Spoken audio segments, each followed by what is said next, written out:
Unknown, the surrender experiment, my journey into life's perfection. 12. When the disciple is ready, the master appears other than for schoolwork.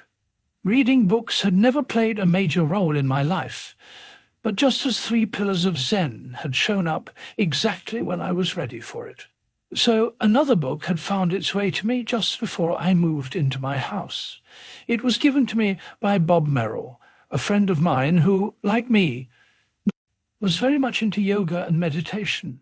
One day, while I was still living in my van, Bob gave me the book called Autobiography of a Yogi by Paramahansa Yogananda, a holy man from India.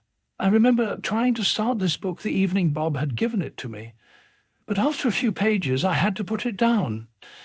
Not because I didn't like it, but because each word I read kept drawing me into such a deep meditative state that I couldn't continue reading. I tried again the next night. The same thing happened. I didn't understand what was going on, but I was certainly intrigued by the experience. I decided to pack the book away until I moved into my new house. Now that I had moved into the house and started my intense meditative lifestyle, it was time to read this mysterious book. Chapter 0, after Chapter 0, transported me into a world that should have been very foreign to me. But because of the transformative events that had been happening to me, I could at least relate to the Indian saint's life story. It became very clear to me. I had merely stuck my toe into the ocean Yogananda was swimming in. He was a master of the entire field of knowledge and experience I was seeking. I could feel it to the core of my being. Yogananda had gone far beyond my beyond and had never fully come back. He had learned to exist in that state, yet still be present, interacting with the world. I had found my teacher, even though I felt an immediate sense of relief that I was no longer alone on my inner journey. Some areas of tension had to be worked out. To begin with, the word God was not part of my everyday vocabulary. Yogananda not only used the word as freely as his breath flowed, but he used it with a sense of intense devotion that took your breath away. Yogananda's passion showed most in the songs that he wrote. My heart's aflame and my soul's afire, just for you. You, just you. Interestingly, I could relate to that. Since I had touched that beauteous place deep inside of me, my heart was aflame too. In fact, I had lost interest in everything else. I only wanted to meditate my way back beyond myself.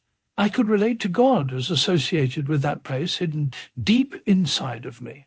My study of Zen taught me that Buddha passed through absolute stillness and peace on his way into nirvana. I had heard that Christ said that the kingdom is within you, and I was aware that the Bible talked about a peace beyond all understanding. I knew about such a place inside of me where the peace was so deep that it had completely transformed my entire life. Another word that I couldn't relate to at first was spirit. I thought this was a Christian word, yet Yogananda used it all the time. He spoke of invoking the spirit and feeling it pulsate through him. He related times when he held up his hands and felt the spirit move into and out of them. Could he be referring to that powerful flow of energy I had been experiencing since my very deep meditation? I often felt that field of energy flow from the point between my eyebrows. Down my arms and out the center of my palms. Could spirit be another word for this inner energy flow?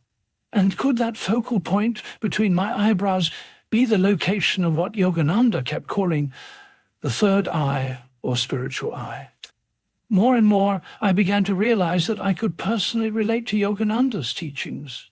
Autobiography of a Yogi changed my view about everything that had been happening to me. Once I finished reading that book, God was no longer just a word to me. It represented where I wanted to go.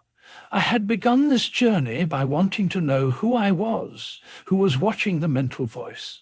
I now realize that the great saints and masters of all the religious traditions had gone beyond their personal self to find their spiritual self. Yogananda called it self-realization. What a perfect term for all I was about at that point of my life. I wanted to realize the nature of the one who watches, innermost self. Bob Merrill had told me that he received lessons from Self-Realization Fellowship, the organization Yogananda had founded in America. Yogananda had left the body in 1952, but he had been kind enough to leave his teachings behind in the form of weekly lessons. I had heard of a mail-order bride, but never a mail-order guru. I signed up for the lessons immediately and integrated them into my regular practices. I remember that around that time I decided to read the Bible. I had never read the New Testament before. I found it very inspiring, and so much of the teachings were completely aligned with what I had been experiencing in meditation. For example, there was the notion that you have to die to be reborn. That is exactly what I had been trying to do. Die of the personal to be reborn in the spiritual. I put pictures of Christ and Yogananda on the altar where I meditated. Some very great beings had walked this path before me. I wanted to learn from them.